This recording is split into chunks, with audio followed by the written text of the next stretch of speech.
Part 2 of the Change Your Age program, Regaining Dexterity and Coordination. Lesson 14, moving from the chair to the floor and back again.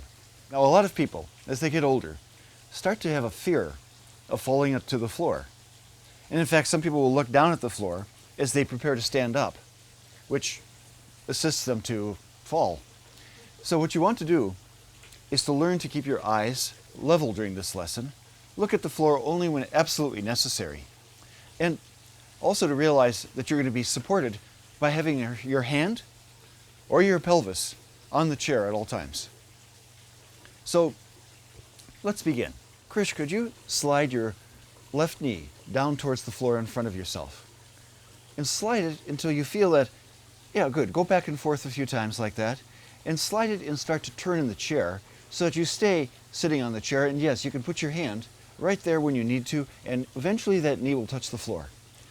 Now, so a lot of people don't like to have so much weight on their knee, but look how she does it. And now, at this point, put your right leg in back of yourself. Just reach in back of yourself and lean back, hold on to the chair, and side sit.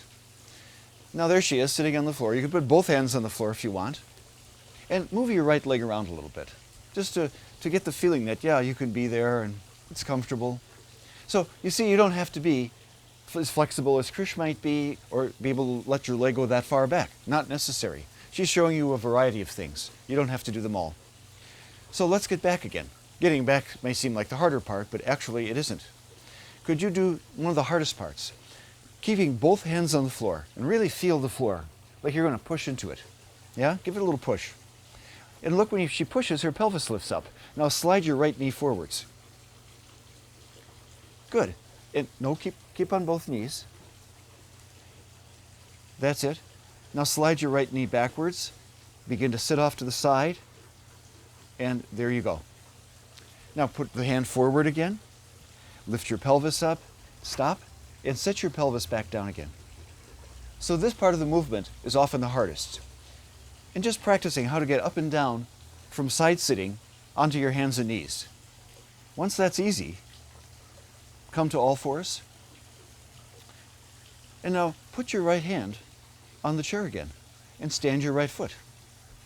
And just simply bend the toes, that's it, and swivel up.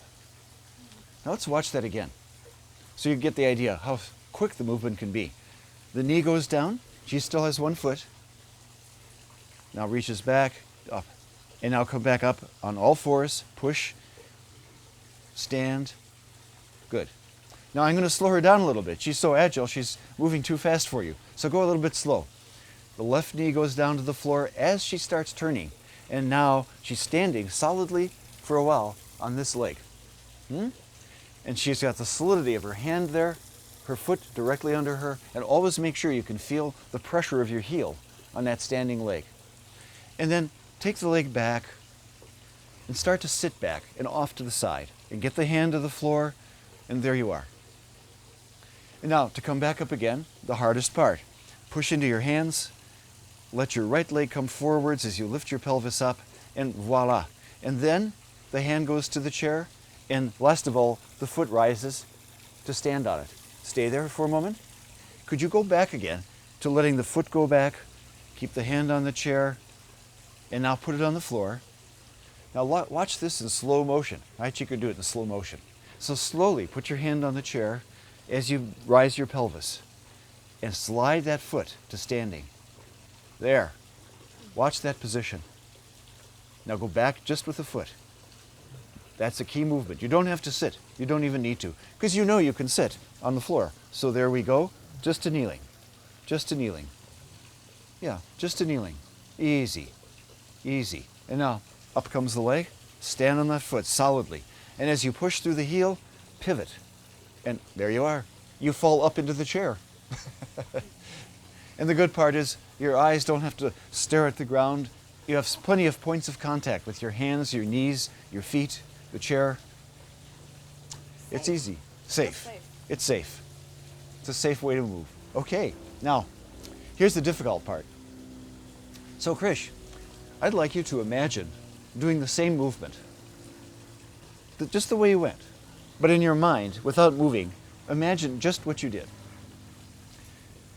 So while Krish is imagining that movement, I'd like you all to just listen for a little while to a principle that's recent research. If you imagine a motion just before you perform it physically, you'll perform better than if you just practice over and over again. So if you do 2 or 3 or 4 movements, it's better if you imagined one than if you did another one. That's true if you're throwing basketball hoops, if you're throwing baseballs at high speed and you're trying to throw faster. It's a trick now used by pitchers to throw faster. Don't move at all and think about it.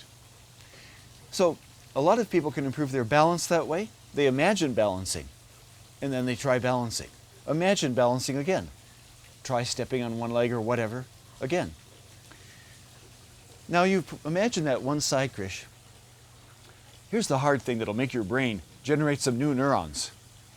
This is really new research, that your brain grows new neurons, regenerates them as you get older, if you practice properly. So this practice, could you imagine, again, going down to the floor and back again, but imagine the other side. So you'll lead with your right leg. Now don't move anybody, you're going to imagine it. Lead with your right knee until that right knee goes to the floor and you're standing solidly on your left foot with your left hand on the chair. And the rest I leave in your imagination. Now while she's thinking about that, and while you're thinking about that, realize you're growing new brain cells just for trying. Just to imagine it. Now after imagining it just a short time, it's a good thing to try to do it, to practice it.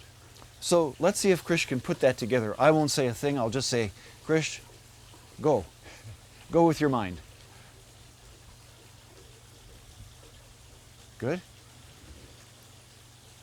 Perfect. Perfect. And you see how little there is the need to strain in the legs because she's turning. And there she's turning again. And now she just turns again and turns again. So she's going down like this, like a big spiral. Down. And now she's going to come up like a big spiral. Up. But there's very little going up and down from the floor in a way that's vertical and strains the knees.